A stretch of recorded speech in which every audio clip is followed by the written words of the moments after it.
Christ is the head of this home. And you have these religious images dotted around the room. You definitely would see in the front room where Bibles would be open, hymn books would be open, prayer would be said. Religion was very important for many West Indian families because it was a kind of set of value, a moral code that we held on to, and it gave a sense of stability. Back home, when you go to a church, you're welcome. It doesn't matter which church you walk into. You're welcome. But some black families, as a minister, I'm very aware, faced a very cold front, to put it mildly. Because churches tended to be not as welcoming as they might have been. When I come here, there's a church on Rectory Road. It's still there now. And I walk in, and when I walk in, everybody turn and look. So as a church, I just went and sit down. And everybody, and I look around and I noticed there was no black people in here.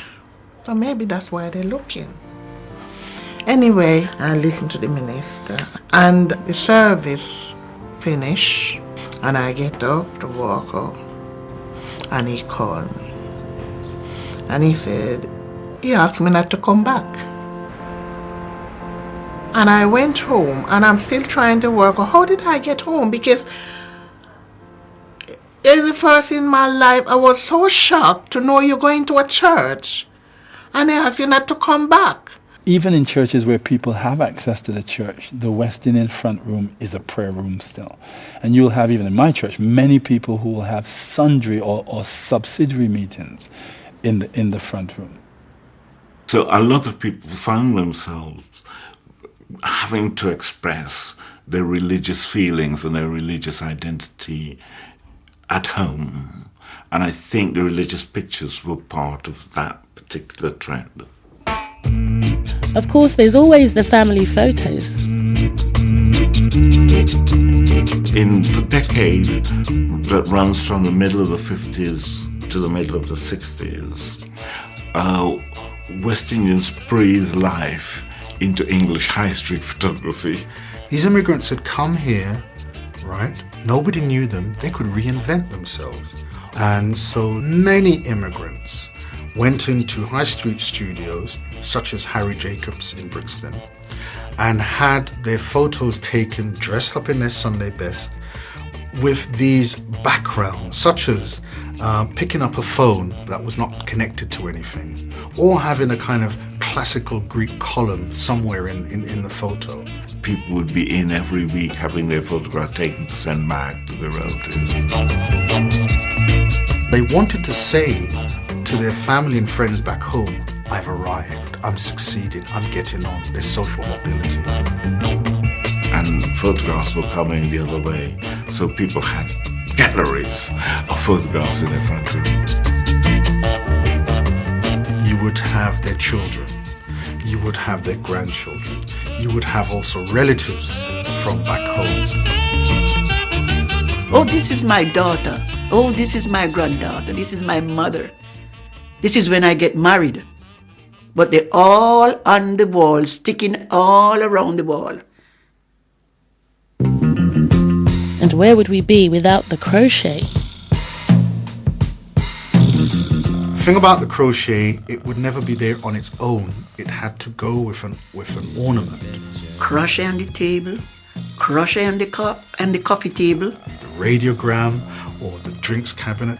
Every little thing in the front room has got a crochet. You walk in and see all the crochets and you think, I think your mum's over the top. In fact, I think your mum's mad. This is too much. That crochet was a sort of cottage industry because there were women who could do that very well and were very proud of it. All the girls at work, every time they see me at dinner time, I would be sitting there going like, I said, oh, could you make me a set? The dressing table set or a coffee table. I was so busy making for other people, I never had much for myself.